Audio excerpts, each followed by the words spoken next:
In a previous video, I showed you guys how to get started with the XTOOL F1 in the flat configuration mode. And in this video, we're going to be doing a deep dive into using the F1 with the RA2 Pro rotary module.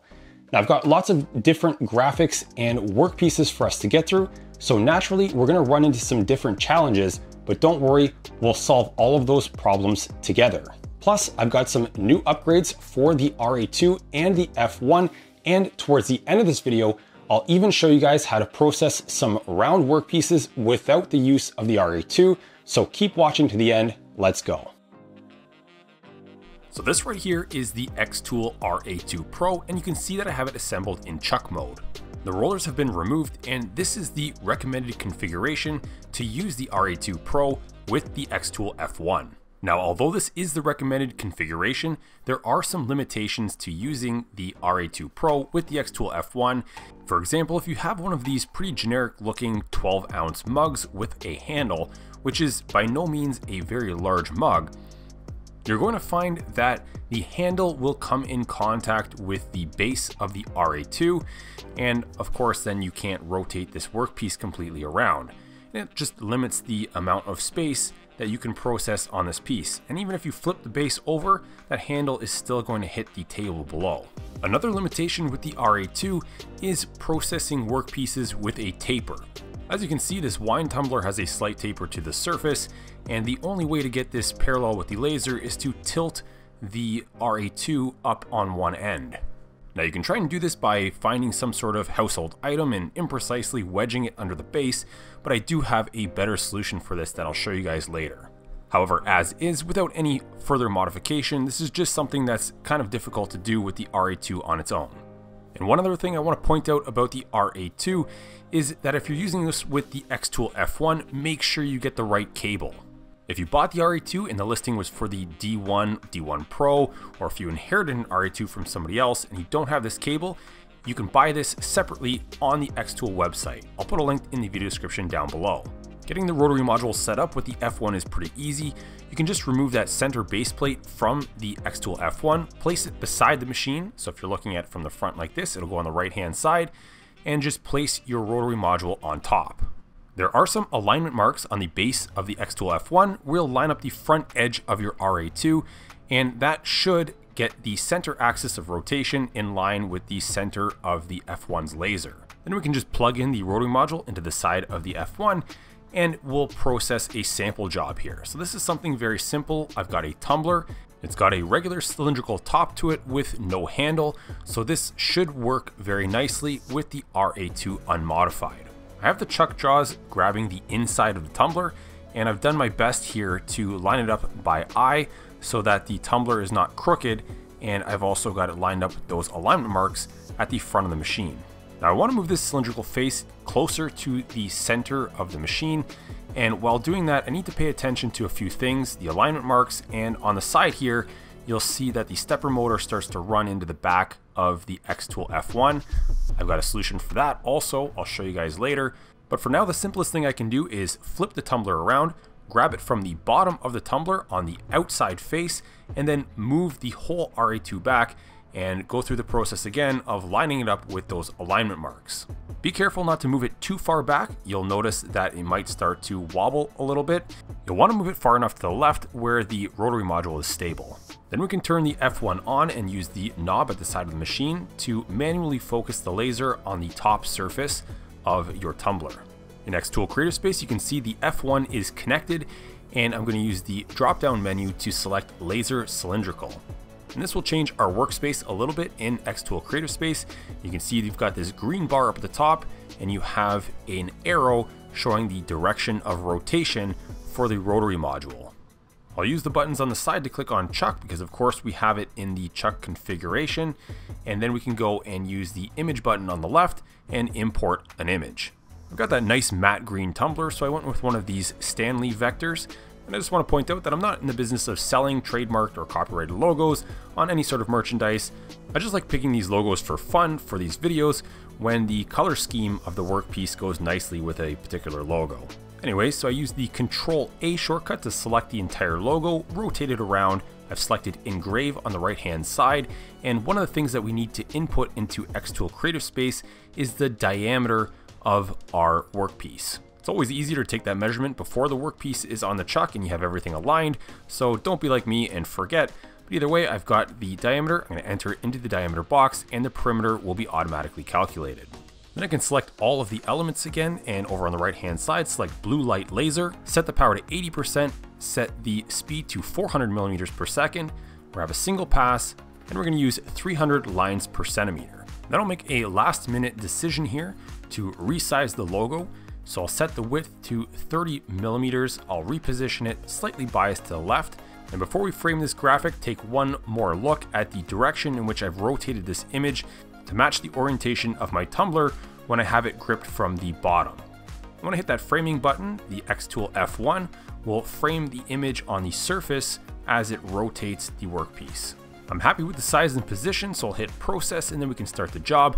Don't forget to wear laser safety glasses while you're working with the RA2 because the lid will be open. On my website, embracemaking.com, I've got those laser safety glasses that attenuate both blue and IR laser light, so it's very convenient because you do not have to switch back and forth between two separate pairs of glasses. While you're operating this machine with the cover open, just another friendly reminder not to have pets, kids, or other people around who are not wearing the proper protective eyewear. Now this Stanley graphic turned out looking amazing, but there is a way to make it look even better. Now I can't take credit for this method, I did see it on the XTOOL official YouTube channel. What they tell you to do is grab the image, select it all again, hit the IR button, so we're going to process this same image twice. We're going to set the IR laser power to 40%, leave the speed at 400 millimeters per second, and leave the lines per centimeter at 300. Now it's extremely important that between these processes you did not touch the tumbler. You do not want to disturb its position. It needs to be in the exact same spot. The IR laser is going to completely overlap the blue laser job, and it's going to result in a much brighter graphic. Personally, I think it brings so much more life to that image, and ever since finding out about this process, I do this on all of my tumblers now. I think that looks really sharp, and the F1 having both the blue and IR laser makes that so easy to accomplish. So that covers a typical and easy use case on the XTOOL F1, but if you guys are familiar with my videos, you know I don't stop there. Now let's have a look at a simple and free modification to the RA2 to increase its flexibility. So earlier I showed you the connector on the side of the RA2 hitting the frame of the F1 when we're trying to move the rotary module in towards the middle of the F1. We can fix this problem by rotating the motor to the top of the RA2. To do this, we'll begin by removing the two screws at the bottom rear of the RA2, and that will disconnect the base from the rest of the rotary module. Then we need to remove the chuck and the belt, and this can be done by removing the two screws that can be accessed from the top of the bearing block that holds the chuck in place. We'll put those aside, and then we'll have another look at the back of the RA2 module. So on the back, there's a cover, and it's got 3 of these flathead screws. So we'll remove those 3 screws and the rear cover will pop off. And once you get that cover off, you'll find another belt on the inside. On the motor shaft, there are 2 pulleys. There's the one that the belt is connected to, and there's one on top, the second one, where the belt was connected to that we already removed. Now I'm going to be removing this second pulley on top, but looking back at this video footage, I really don't think that it's even necessary. So you should be able to skip this step, but regardless, there's an access window at the bottom of the housing, and this top pulley has 2 grub screws that hold it in place, so you can access them through the access window, and the pulley will just simply slip off. The next thing I'm going to do is remove these 4 screws holding the motor in place, and once those 4 screws are removed, you'll find that the motor will completely pop out of the housing, and you're just going to rotate it 90 degrees so the connector is now facing the top of the module. Make sure you get the belt back in place, and when you do this, you'll notice that you're going to have to pull the motor over to get the holes to line up because there is some tension on that belt. At this point, we'll just be installing everything in the reverse order. If you did remove the pulley that I said was completely optional to remove, when you go to put it back on, just make sure you line up one of the grub screws with the flat on the motor shaft. And in this case here, I've aligned the flat with the access window in the bottom, put the grub screw on top to align with the window, and I'll tighten it down, rotate it 90 degrees, and tighten up the second grub screw. Then I can grab the back cover plate, we'll slip that back on top, and replace the 3 flathead screws that hold the cover in place. And by the way, if you guys are looking for this awesome electric screwdriver that I'm using for some of this assembly and disassembly, I'll put a link to that in the video description down below as well. Now it's time to put the chuck body back on top. You'll want to slip the belt over top of the pulleys before you tighten down these screws, because there is some tension on that belt and you won't be able to get it back on the other way around. And so that's it. Now you got the connector on top and it won't get in our way anymore. Now we can have a look at an upgrade that I designed for the RA2 Pro that works specifically with the XTOOL F1. What it is a riser and tilt mechanism that will allow us to process workpieces with handles, larger diameters, as well as tapered surfaces and more. It also makes alignment super easy, so let's get started with installing this. The kit comes with these following parts. On the left hand side you can see some riser feet, and these will get installed under the base of the XTOOL F1. They come equipped with these non-slip feet, so your machine will not slide around, and we'll have a look at those a little further in a moment.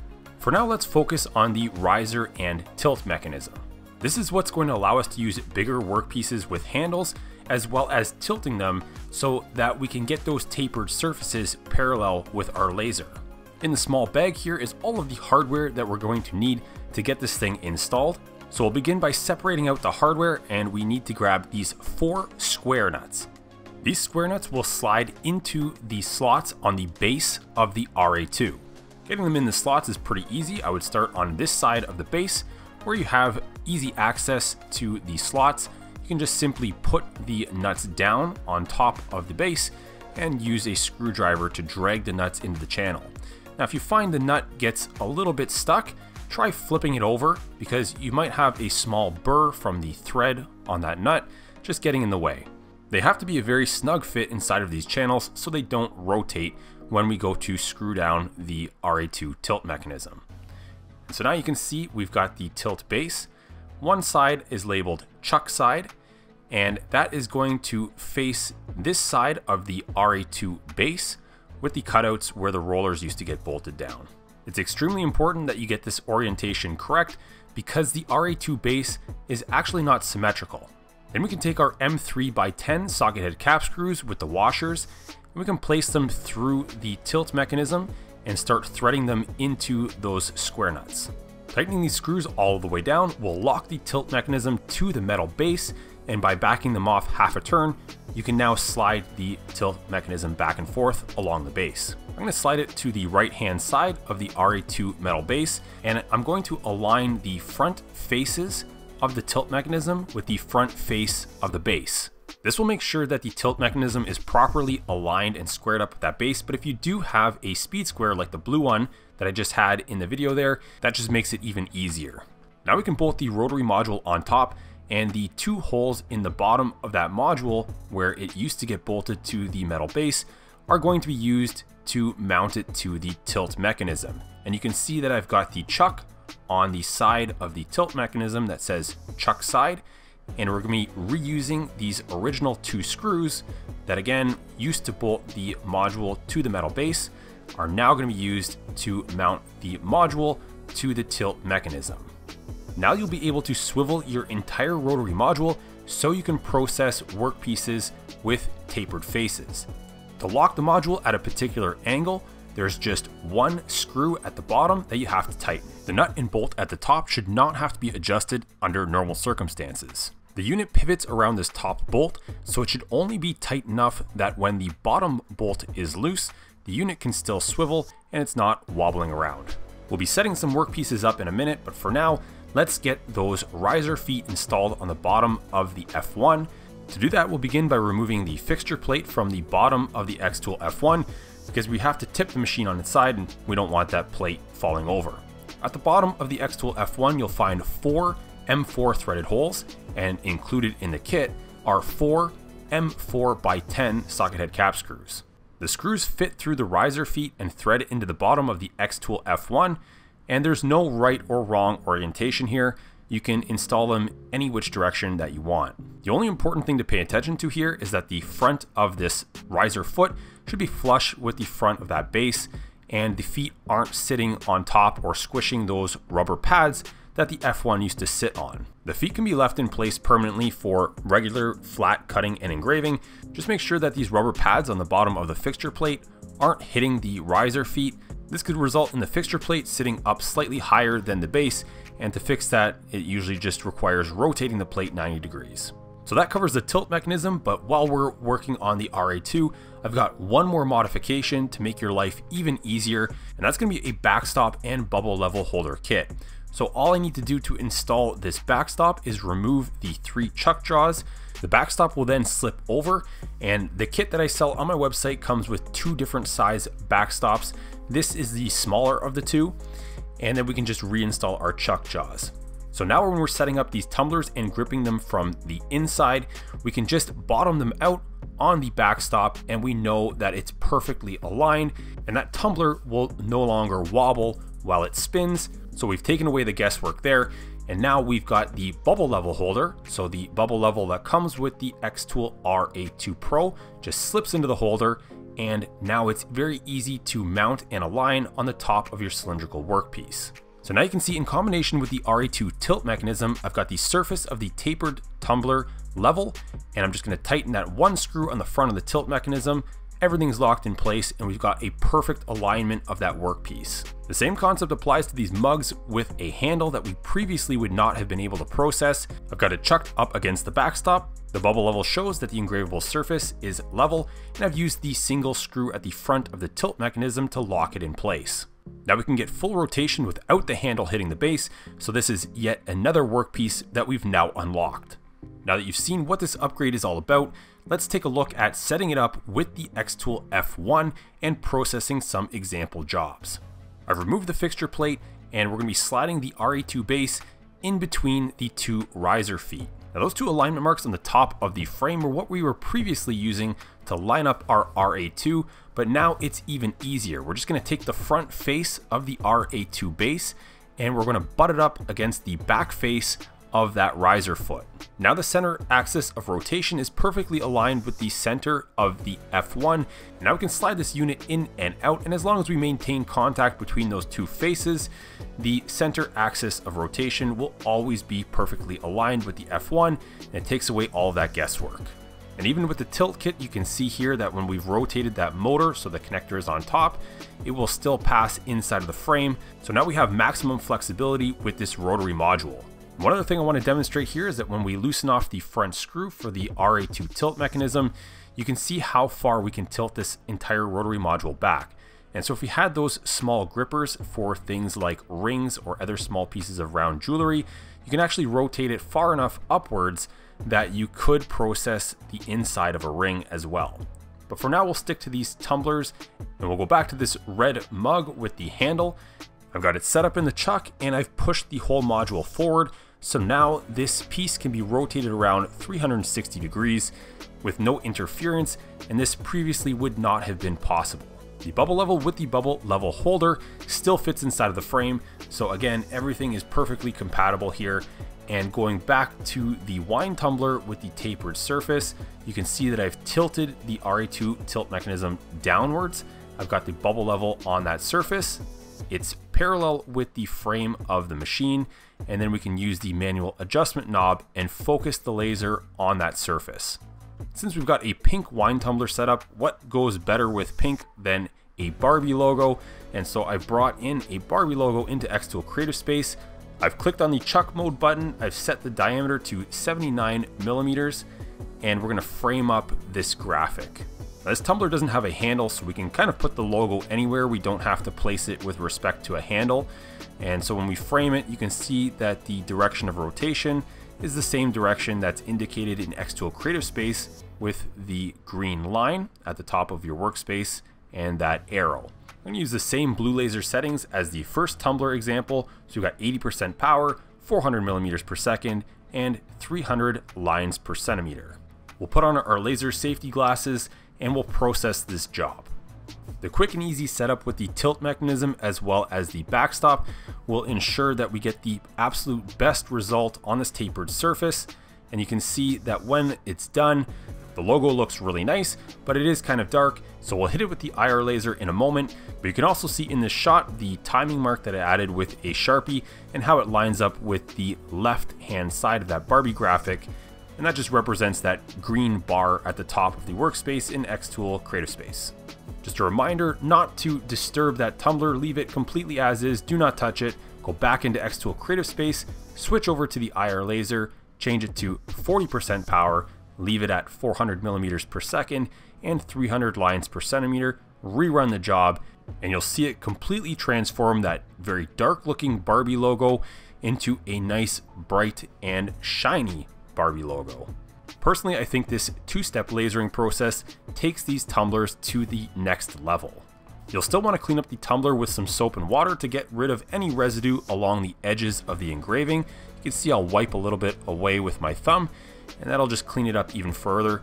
But after properly wiping it down, this is the final result, and you can just see how crisp and sharp that engraving turned out.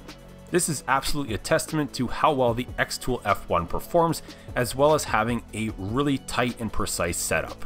The other nice thing is that if you're running a business, it makes this setup really quick and easy, so it saves you time and money.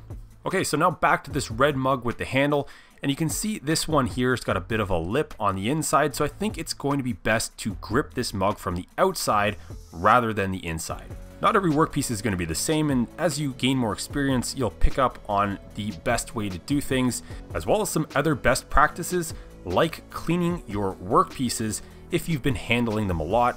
Personally, I like to use 70% isopropyl alcohol to wipe away the oils from fingerprints. I've now placed the base back in between the two riser feet and butted up the front edge of the base to the back edge of that foot. I've used the tilt mechanism to rotate the mug up so the engravable surface is parallel with our laser. And I've got the mug centered so it can be rotated a full 360 degrees, and the mug is roughly in the position where I'm going to be putting my graphic. Now again, I'm using the knob on the side of the machine to manually focus the laser on that top surface, and back in XTOOL Creative Space, I've brought in a vector logo. I'm going to rotate the logo 90 degrees so it's in the same orientation as the mug from when you're looking at it from the front of the machine, and I'm going to resize it and drag that logo up towards the edge of that green bar.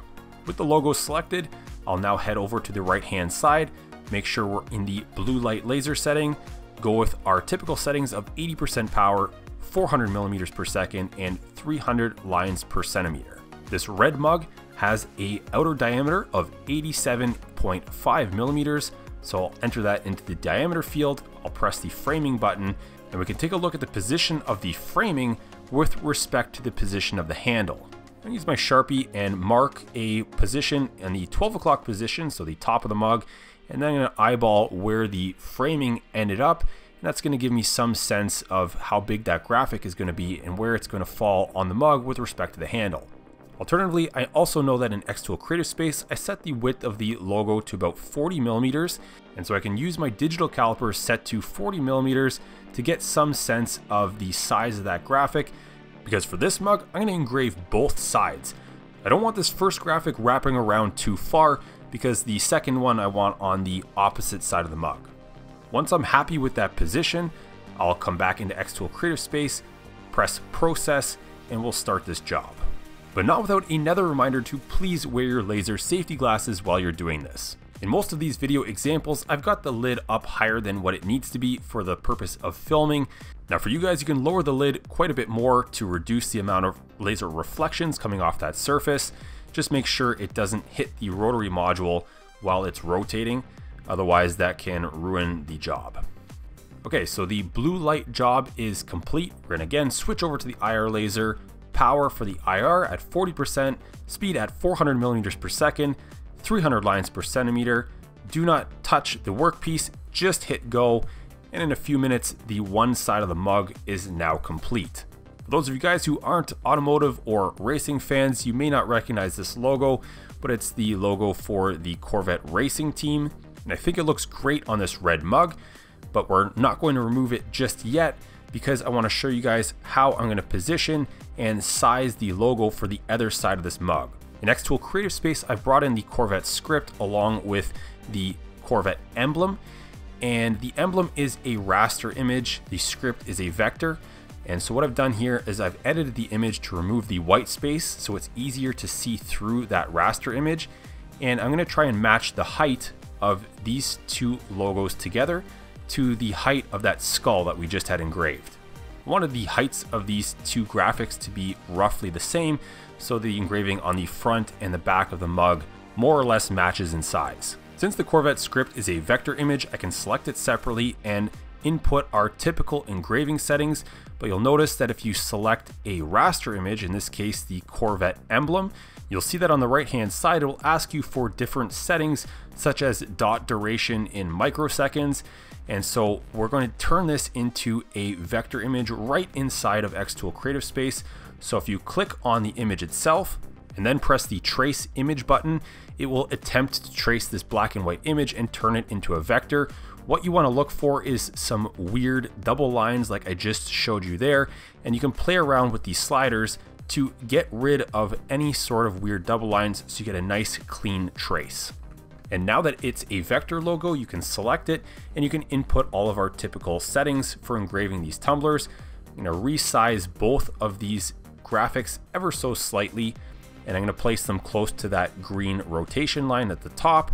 But one other thing to watch out for here is that after you convert an image from raster to vector, the raster image still exists underneath.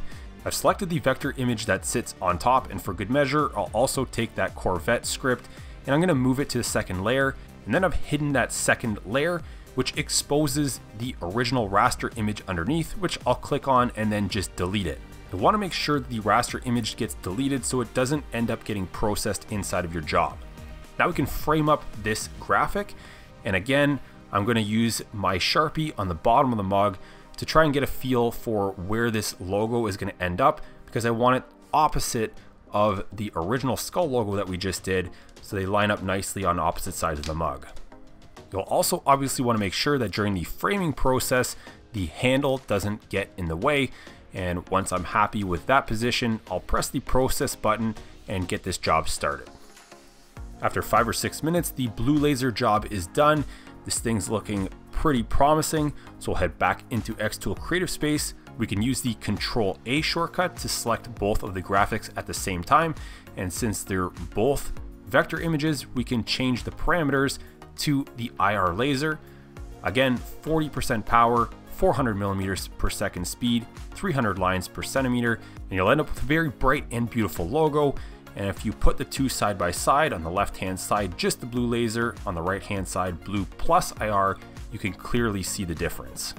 Of course, this two-step process will double the amount of time it takes to process the job, but in my opinion, it's absolutely worth it. It actually sounds kind of cheesy, but the results are so good that it actually makes me excited about doing these tumblers again. Now I've got this fourth example, and it's a black tumbler that's quite long, and it's got straight cylindrical faces just like the red mug, so I'm not going to have to make any adjustments to the tilt mechanism.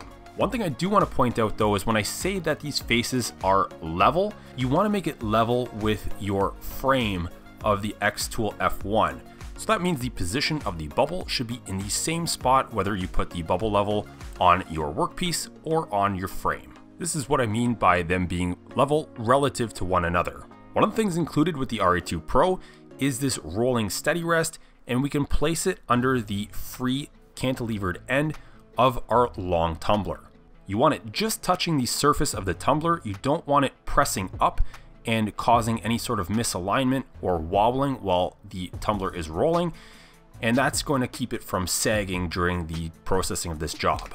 In this next job, I've got this Vector Red Bull logo, and when we go to select engrave, you'll see that some of it is black and there is a portion of it that is purple.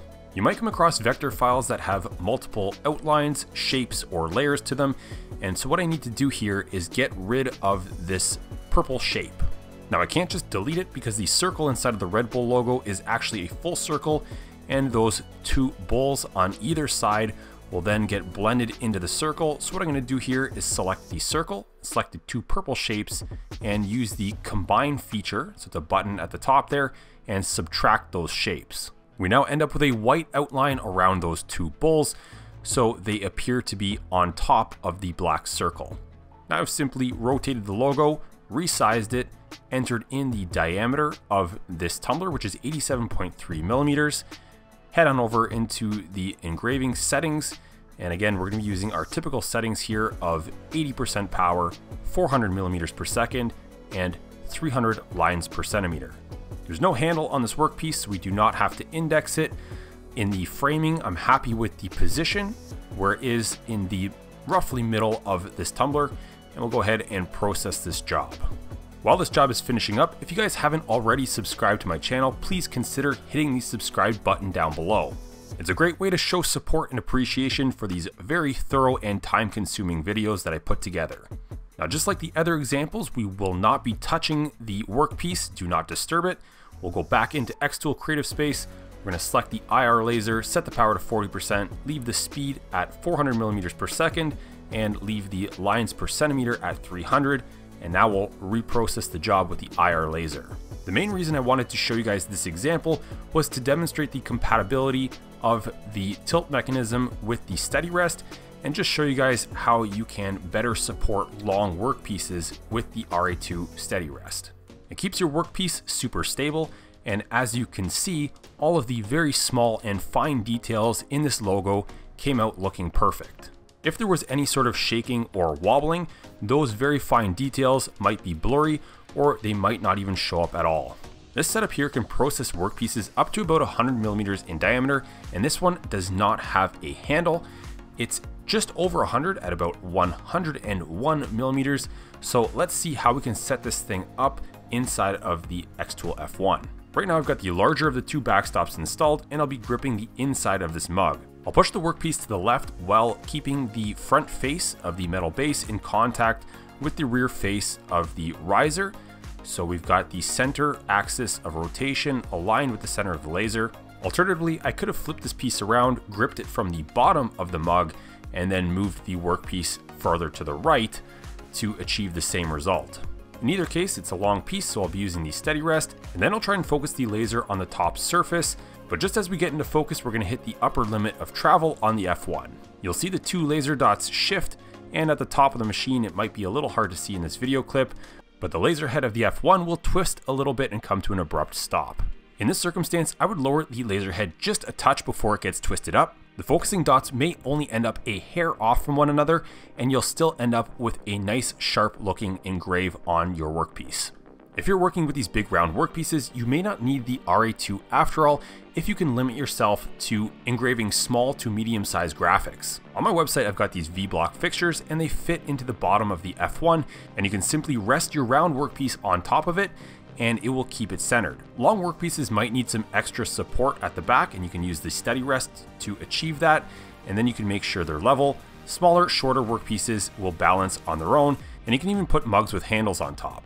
With these larger diameter mugs, we can take advantage of the surface being a closer approximation of a flat surface. It's a similar concept to the Earth having such a large diameter that the ground below you appears to be flat. To test the limits of how far we can engrave down this curved surface, I've taped a metal business card to the face of this large mug.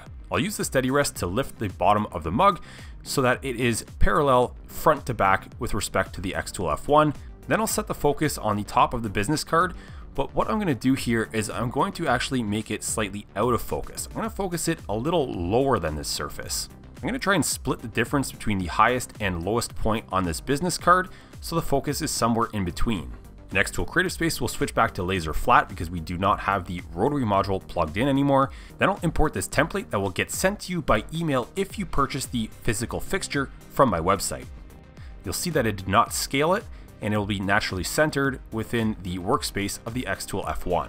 You'll want to click on that template, and on the right hand side, you'll want to make sure that you hit ignore because you do not want to process the template as part of your engraving process.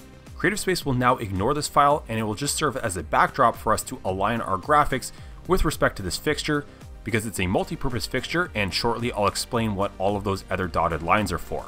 But if you're just using it for a V-block, it's really simple. I've imported another graphic, and this is what we're going to be engraving onto that business card. I'm going to resize it so it should fit on a flat business card. I'll make sure the graphic is centered in the workspace because our mug will naturally be centered on that V-block.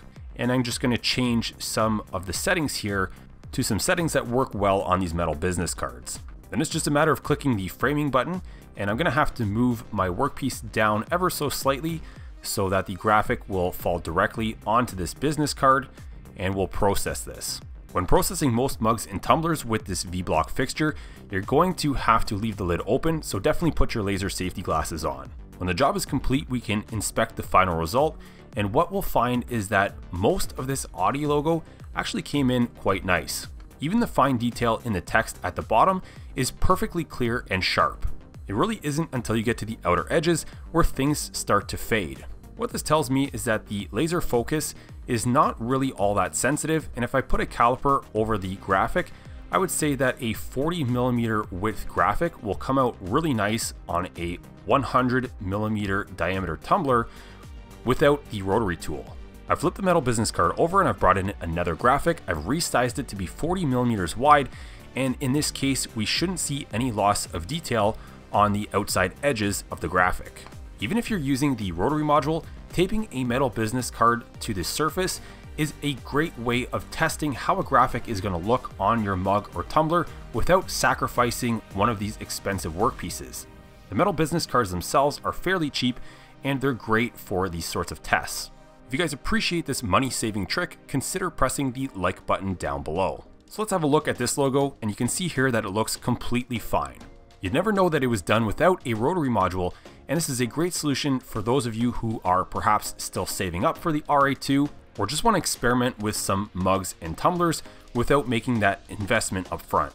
I always try to bring you guys the most possible value with my products, and so this is a multi-purpose fixture, and you can see here that it will fit 9 pencils. Engraving pencils seems to be a pretty popular trend these days, and I've got these nice bare wood pencils. I've lined them all up on the fixture, and then in XTOOL Creative Space, I've brought in some text. I lined up these 9 inspirational quotes in a single file using Adobe Illustrator. You can also do this in a free program called Inkscape, or alternatively, right in XTOOL Creative Space, you can use the text tool and you can just go ahead and type whatever you want. In the background template, you can see it's these red dashed lines that define the area for engraving the pencils. I'll be using the 3mm basswood presets for these pencils, and I'm just going to move my graphic to a different layer and hide it to make sure that when I select it, it's the only thing being output. And again, you do not want the template in the background being output, you want it set to ignore. I also want to get a nice dark engraving of this text, so I'm going to up the dot duration to 680 microseconds, and I'll leave all of the other settings as is. Then we can process this job, and if you guys are looking for some recommendations for these bare wood pencils, I'll put some links in the video description down below. Most of these pencils are too long to fit with the lid completely shut, so be sure to wear your laser safety glasses. I really like the final result with these inspirational quotes, but of course you can do other things like personalize the pencils with people's names. It's a really quick and easy item to sell on Etsy, or you could even just give them away as novelty gifts. The third and final item these fixtures can hold are these aluminum bottle and can openers. I did my best to size the fixture for the widest ones possible, because even within the same pack, they come in a variety of widths. The profile appears to be an aluminum extrusion, and the factory is just cutting them to more or less 12mm wide and then anodizing them different colors. You can fit 5 of them in the fixture at a time, and just make sure the key rings are not causing them to lift. They should be sitting flat in the fixture, and we can clean off the surface with a little bit of isopropyl alcohol. In XTOOL Creative Space, I've brought in my logo and I've centered it within the green dashed lines. And those green dashed lines on the template represent the workable area for the top of these bottle openers. The bottle openers are anodized aluminum, so I'll be using the IR laser with a 150 microsecond dot duration, power at 65%, DPI at 700, and the bitmap mode in Jarvis. When working towards the outer edges of the workspace with the IR laser, I would highly recommend in the settings activating the infrared ray preheat. This helps prevent faded graphics when working towards the outer edges of the workspace with the infrared laser. Now we're ready to process this job, and with these keychain bottle openers, they're small enough that you should be able to close the front cover, and the only reason that I have it open here is to get a better video shot for you guys. Some colors look a little better than others.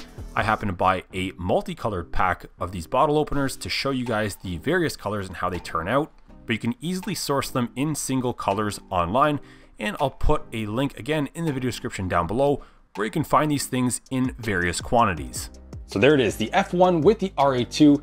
I hope you guys enjoyed all of those examples and perhaps learned something along the way. If you guys really appreciate these very thorough tutorial videos, be sure to hit that subscribe button. I've got more XTOOL content coming, including the big P2. Don't forget to check out my website, embracemaking.com, where you'll find all of the upgrades that I showed you guys in this video, and check the video description down below for all of the relevant links.